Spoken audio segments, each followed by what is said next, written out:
Hola, hace ya varias semanas que hemos venido trabajando en este proceso de educación virtual y también ya hemos terminado nuestra primera etapa, que es la solución de la guía número uno. Terminada esta etapa, es importante que se haga un reporte de ese trabajo y en ella se analicen las dificultades o debilidades que presenta el mismo proceso de educación virtual. Realmente este proceso es un proceso comunicativo que contiene tres puntos o tres fases. Uno, que es el envío de la información, ¿ya?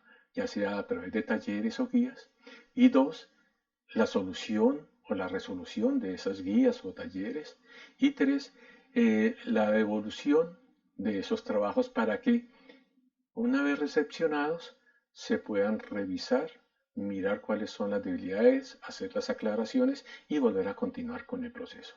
Entonces, básicamente es un proceso comunicativo. Dentro de esas dificultades que tenemos es la variedad de formatos que se presentan para poder fluir esa comunicación o esa información. Es uno de esa problemática que se presenta dentro de este proceso. Además, la educación virtual contempla o exige que se deben de tener dos elementos primordiales. Uno, que es un dispositivo electrónico que nos permita conectarnos, ¿sí? Y la otra, que tengamos obviamente la conexión a Internet. Aquí hablamos de un PC o un móvil y de la conexión que se debe tener a Internet. ¿Qué hace esto? Esto hace que se generen en nuestros estudiantes dos grupos: los que no poseen estos elementos y los que sí lo tienen. Dificultades que se ha tenido en el área de informática. Realmente, pues, este reporte se está pasando muy tarde. ¿Pero por qué? Porque se estaba esperando que se pudiera darle tiempo a la gente que pudiera responder o hacer llegar sus trabajos. Sin embargo, ante esta situación de aislamiento, pues ha sido difícil, ¿ya? Es, es completamente difícil hacer o programar o fijar una fecha para que se responda ante estos trabajos. Entonces, es la tenencia de estos elementos hace que se crean los que tienen y los que no tienen esos elementos para la educación virtual. Entonces se generan dos tipos de modalidades o metodologías distintas. Obviamente cada una con sus dificultades. Sin embargo, para dar unas dificultades generales de este proceso de educación virtual, tenemos las siguientes: que no todos los estudiantes tienen los elementos necesarios para este proceso de educación virtual. Lo que estaba diciendo anteriormente, se generan dos grupos: los que sí lo tienen y los que no lo tienen.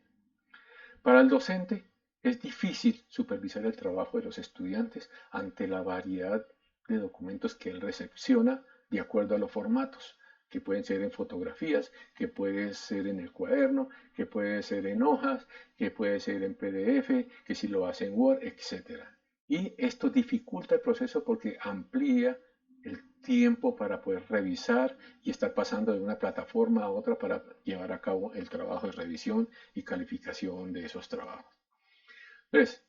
Además, este proceso de educación virtual conlleva a mucho tiempo y el desarrollo de muchas actividades. Ejemplo, no más para diseñar un taller o una guía es necesario la consecución o la búsqueda de la información, la búsqueda de las imágenes, el diseño de las actividades que ellos tienen que realizar, elaborar el taller y enviarlo, por ejemplo. Sin embargo, además de eso, tenemos otras actividades como complementarias, como la administración de la plataforma, la revisión de miles de actividades, como por ejemplo la información con respecto a lo que exige la institución o el colegio. Bien, entonces vamos a hablar, vámonos a un momento y vamos a hablar de las dos modalidades y las dificultades que se presentan entre los dos grupos de estudiantes. Veo en mi área de tecnología informática, que se llega a un 62%, casi a un 62% de los estudiantes que entregaron trabajo. Quiere decir que hay casi un 40% de ellos que de pronto no saben. Conclusión, la comunicación de pronto ahí está, es una de las grandes dificultades. Hay una gran cantidad de estudiantes que no han presentado ese trabajo y no sabemos cuáles son las dificultades que ellos han tenido. Entonces vamos a mirar las dificultades que se presentan en estas dos modalidades, los que tienen y los que no tienen. Bien. Entonces, los que no tienen, ¿qué dificultades encontramos con aquellos estudiantes que no tienen los elementos necesarios para la educación virtual? Primero, ya con ellos toca que el flujo de la información a través de los guías de talleres se haga de manera física. Al docente le toca crear, imprimir los talleres o la información, enviarla a los estudiantes. Los estudiantes tienen también la obligación de solucionar o resolver esos talleres y la tercera etapa de reenviarlos. Dificultades que se tiene, primero el proceso de envío que se hace de manera física. Dos, se le anexa que al docente le toca enviarlos, los padres de familia, de acuerdo a este proceso de aislamiento, el día que puedan, tienen que venir y recogerlo, llevarlo, esperar a que él resuelva el trabajo y esperar nuevamente otro día para que él pueda volver a salir. Conclusión, no se puede fijar un tiempo para la recepción de trabajos o programación. Hay que dejar un tiempo amplio para que pueda surgir o puedan resolver este tipo de trabajos. ¿Ya? Dos, otra dificultad que ellos tienen es que ellos, como no tienen internet, les queda difícil hacer consultas, porque tampoco se puede acceder a una biblioteca. Entonces les queda difícil resolver adecuadamente estos talleres que a ellos les llegan. Solamente lo que ellos pueden hacer y lo que puedan conseguir de información o esos talleres que se le han enviado. Bien. La otra dificultad es que, por ejemplo, comparándolos ya con los que tienen la educación virtual, es que, por ejemplo, ellos pierden algunas orientaciones que se puedan dar a través de videos o a través de videoconferencias. Se pierden esas actividades o esas orientaciones especiales que se den. Es una de las grandes dificultades que presentan este grupo de estudiantes que tienen esta dificultad. Ahora, ¿cuáles son las debilidades o dificultades que tienen los que sí tienen los elementos ahí? Aquí ya cambia un poco la panorama, pero se pueden ver desde dos puntos de vista. Uno a nivel global, que es lo que tiene que ver con la comunicación. Se demuestra que hay un desconocimiento de aplicaciones o programas que permitan el flujo de la información. Por eso muchas veces nos lo envían a través de fotos o a través de WhatsApp o que nos mandan un cuaderno o nos mandan las hojas o que no, ¿sí? O que si se lo puedo mandar por Facebook o que como me han sugerido. Entonces, genera esto mucha incertidumbre, mucho desconcierto porque no se sabe cómo empezar a revisar esos trabajos que usted cree que ya terminó con un curso, resulta que faltan otro montón que vienen por fotografías o faltan otros que los mandaron en cuadernos, en fin, entonces es sumamente difícil este tipo de dificultad. Bien. La otra parte es cuando ya nos centramos en el estudiante, ¿sí? ¿Por qué? Porque resulta que aquí hay dos variables. Una, primero, que es la actitud que ellos tienen frente a sus compromisos. Empiezo por este que está de segundo. La mayoría de los estudiantes, y especialmente hablo de los grados novenos y 11, encontré que muchos de ellos se copian los trabajos y se los envían entre ellos a través de redes sociales. Y uno, al revisar, encuentra que, por ejemplo, aquí esta palabra, todos tienen el mismo error. Y lo más curioso es que todos tienen la misma redacción. Conclusión, es una sola copia, porque tienen incluso hasta el mismo tamaño, la misma redacción, que es lo que hace dudar el trabajo de los estudiantes. Dos, se encuentra que ya analizando los trabajos, ellos solamente hacen los trabajos con el propósito de cumplir, no de aprender. Resulta que ustedes mirando o revisando algunos de los trabajos donde se piden algunos conceptos de tal en tecnología, y ellos resultan con unas respuestas que no tienen nada que ver con tecnología. O sea, no lo centran ese concepto o ese término dentro del concepto de tecnología, sino que lo dan en línea general, hablan de otra cosa completamente diferente, que demuestra que lo único que le interesa es cumplir, pero no aprender. Otra cuestión, basado en ellos, es que como empiezan a demorarse en la entrega de los documentos, ellos se escudan o se respaldan básicamente en excusas. Profe, es que yo no pude, profesor, es que mire que no sé qué, y hace que lo que se tenía programado en tiempo y en todo se vayan dilatando y dilatando, y ahí está que hasta el momento estamos dando un resultado porque decidimos parar y continuar, parar ese tiempo de espera y continuar con lo que se venía llevando. También nos demuestra que nuestros estudiantes presentan muchas debilidades en sus valores. Por ejemplo, en la autodisciplina. Parece que ellos solamente funcionan cuando tiene alguien encima, ejemplo, un docente que esté molestándolo por sus tareas. Y esto lo digo porque las mismas llamadas que hacen padres de familia, pero es que él no me dijo, pero es que no sé qué, yo le voy a, mejor dicho. Entonces, esto ha hecho que deja mucho que pensar este valor de la autodisciplina, de la responsabilidad. Ellos no organizan sus tareas, ellos no desarrollan sus tareas. Y principalmente, una de las cosas que siempre he visto que no aplican es el principio de calidad que siempre yo les digo. Haga las cosas muy bien hechas, pero una sola vez. No es repita y repita, profe, ¿la puedo volver a hacer? ¿La puedo? Eso no es calidad. Y no es lo que estamos esperando de nuestros estudiantes.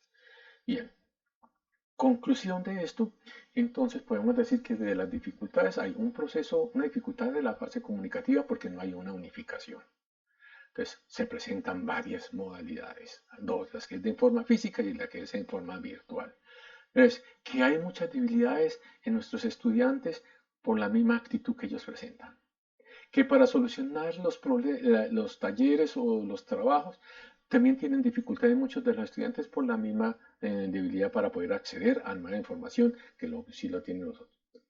Entonces, estas son, y principalmente, y otro tema, perdón, y otro que me faltaba aquí hablar es el tiempo, que no se pueden establecer tiempos fijos. Hay que estar unos tiempos flexibles para que en este tiempo de aislamiento ellos puedan cumplir. Esto hace que el proceso sea un poco más lento. Bien, para eso, entonces, eh, pretendo dar algunas recomendaciones a manera para todos para entender qué podemos hacer y cómo solucionar este tipo de situaciones. Ojalá que a través de acuerdo podamos empezarlo con lo siguiente. Iniciar a atender las dificultades más próximas a nuestras posibilidades. Ejemplo, nos queda más fácil ahorita los que estamos conectados con los que el grupo que tiene el proceso, que pueden cumplir con el proceso de educación virtual porque poseen los dos elementos, podemos empezar a mirar el flujo de la comunicación, que es una de las problemáticas que nosotros veníamos manejando acá. Dos, debemos establecer mecanismos que faciliten unificadamente el avance de nuestro trabajo. ¿Qué significa esto? Que qué bueno que todos envíen los documentos o se trabaje ese proceso comunicativo en una sola modalidad o en un solo formato para evitarnos tanto contratiempo y tanto ir y venir. A nivel de área, se pretende o se recomienda cambiar la programación o la modalidad como se te pensaba desarrollar el trabajo o el tema o el programa para este año. Que en vez de que lo veamos de manera lineal, o sea, de un tema pasemos a otro y a otro y a otro, pasemos a verlo de manera transversal. Que a medida que vamos desarrollando nuestro tema, vamos desarrollando, vamos aprendiendo nuevos temas o incluyendo nuevas herramientas que nos faciliten nuestro trabajo. Esa es la recomendación que vamos a tratar de manejar para que en este proceso de educación virtual es necesario que se tengan conocimiento de otras herramientas para facilitarnos nuestro trabajo. Se propone que entonces se propone que aprendamos a manejar lo básico de un programa para facilitar unificadamente manejar la información. ¿Ya? Esa información que es la que nosotros manejamos en nuestro trabajo. Entonces, esa es la idea, conocer y aprender a manejar un programa que nos permita unificadamente manejar esa información. ¿Listo? Bien, ¿cuál es el objetivo de esa propuesta? O sea, de manejar un programa. El objetivo es, y básicamente, que como el área de tecnología está relacionada directamente con la educación virtual, nos centraremos en presentar una solución a esa dificultad que es con respecto a ese manejo de la información. Ya entonces queremos quitar el problema de que si lo mando en Word, en el cuaderno, en fotografías, en WhatsApp, en lo que sea. No. Entonces vamos a tratar de unificar eso. El objetivo es aprender lo básico de un programa o aplicación que nos permita manejar la información en un solo formato, que es ese conocido como PDF, pero que además nos permita manejar las siguientes tareas que son las que nos interesan en este proceso. Uno, que ellos se puedan responder el trabajo en el mismo documento PDF. Dos, que puedan a ese documento que se les envía agregarle imágenes, talleres, mapas, lo que necesiten. Tres, que nos permitan a ese documento PDF agregarle nuevas páginas o nuevas hojas, porque muchas veces en nuestros talleres vienen, por ejemplo, que responda el siguiente cuestionario en el cuaderno. No, pues ahora que lo responda y lo anexe a este trabajo. Y tres, cuarto, que lo pueda devolver ya solucionado ese trabajo en el mismo formato. Entonces, vamos a hablar básicamente de un formato o de un tipo de creación de archivos o documentos PDF. Entonces vamos a hablar un poquito de esto PDF para dar claridad de esto. ¿Qué es PDF? PDF es el acrónimo de unas siglas que significa, que viene del inglés de Portable Document Format, o que en español significa formato de documento portátil. Formato de documento portátil. Este formato es el más utilizado en informática y es la modalidad también más usada para el almacenamiento de información digital. ¿Por qué? Porque este tipo de formato permite almacenar texto, mapas de bit y permite manejar imágenes vectoriales sin ningún problema. Además, otra de las características de estos formatos PDF es que lo que usted ve en ese formato es lo que imprime. Lo que usted ve que está haciendo en PDF es lo que se va a imprimir igual. Porque muchas veces usted lo envía y el que lo recibe no tiene ese programa, se le desconfigura. Además, este formato hace que el intercambio o el flujo de la información sea fiable. Es independiente, no importa si usted tiene ellos lo hicieron en Word y usted no tiene Word, no importa, lo abre. Que si él lo hizo en Windows y usted tiene Linux, lo abre. Que si usted incluso en un móvil, si usted tiene Android, lo abre. No importa qué medio o qué software, es independiente y permite el flujo de esa información, la facilidad. Dos, además, estos documentos PDF permiten anexarle cosas, por ejemplo, botones, links para que vayan a otras páginas, agregarle, por ejemplo, imágenes, video, campos para formulario para que respondan, firmar electrónicamente cualquier. Y, como siempre les repito nuevamente, se puede abrir en cualquier plataforma. Y otra cuestión que es importante y valiosa de que estos documentos o archivos PDF se pueden crear desde cualquier aplicación. Si usted tiene Word, si usted tiene PowerPoint, si usted tiene cualquier programa ya, usted lo puede decir, lo guardo como PDF y listo, ya lo creó el archivo PDF. Es fácil la creación de estos archivos, el manejo es fácil, se puede hacer en cualquier plataforma, no necesito tener los mismos programas en los que lo hicieron, como Word o lo que sea, ¿no? Se abre en cualquier sistema operativo que tengamos o en cualquier hardware. Esto es una de las facilidades y por eso es de los formatos más utilizados en el flujo de la información, actualmente en informática. Bien, para eso se llevó varios tiempo, casi más de una semana, en ir mirando programas para poder mirar cuál cumplía con las expectativas para nosotros. Ojo que estamos planteando una solución, entonces nos toca buscarla. Y para eso, pues entonces hablo de algunos de los que pude revisar, porque tocó bajar, instalarlos y revisarlos a ver si cumplían. ¿Qué tienen en común todos ellos? La mayoría de ellos es que si usted los descarga, sí, le deja leer documentos PDF sin ningún problema, pero muchas veces no le deja hacer otras de las tareas que nosotros queremos conseguir. Ejemplo, el Acrobat Reader, usted lo lee, lo descarga, lo deja leer, le deja hacer algunas cosas como rellenar el documento, pero por ejemplo, adicionarle páginas, no. Entonces le obliga a que usted tiene que comprar esa herramienta y pagarlo mensualmente. Lo mismo ocurre con el programa Nitro PDF. Este se llama Adobe Reader, que también lo estuvimos revisando. Este que es el Power PDF Advance, también muy bueno. Este que es el Perfect PDF, el PDF Element, todos realmente cumplen con la misma tarea, dejar leer y hacer algunas tareitas, pero las demás básicamente son herramientas que hay que pagar. Ejemplo, hay algunos elementos, no me acuerdo si es este, que se lo deja manejar por un tiempo, pero después le obliga a comprarlo nuevamente. Entonces, ¿qué se recomienda hacer? Primero, pues no podemos hablar de esto porque no todos tenemos la misma posibilidad de adquirir este tipo de programas y más ahora que son arrendados porque toca mensualmente estar pagando como si estuviéramos pagando un recibo de la luz o del agua. Entonces, vamos a buscar un programa o sí, una aplicación PDF que nos permita trabajarlo de manera gratuita. Y como aquí pues no podemos propiciar tampoco ni es interesa propiciar lo que es la piratería, hay que respetar los derechos de autor. Entonces, para eso se va a plantear que vamos a trabajar en este programa que se llama PDF Escape. Este programa no hay como los anteriores que descargarlo e instalarlo en el computador. Este programa usted solamente entra y siempre lo trabaja desde internet. Dos, nos permite hacer las tareas que nosotros pretendemos, que son primero, rellenar el documento PDF, responder nuestro trabajo ahí mismo. Dos, podemos agregarle imágenes. Tres, podemos agregarle páginas a ese documento PDF y podemos volverlo a enviar en PDF. Fíjese que nos permite el flujo. Además, la interfaz de este programa es muy elemental y es sencillo. Viene en inglés, pero es fácil de entender.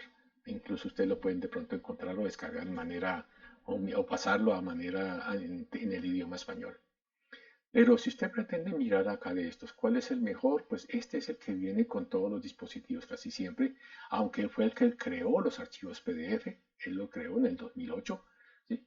Pero de los que yo pude revisar de estos programas, el que más me gustó de pronto es este, me parece muy bueno, que se llama el PDF Element. La interfaz es muy chévere, es agradable, no es tan complicadita como acá, como en el Acrobat Reader. ¿Ya? Bien, entonces en el próximo video vamos a dar un tutorial pequeño dando un ejemplo real de cómo hacer las tareas que pretendemos utilizando este programa. Muchas gracias.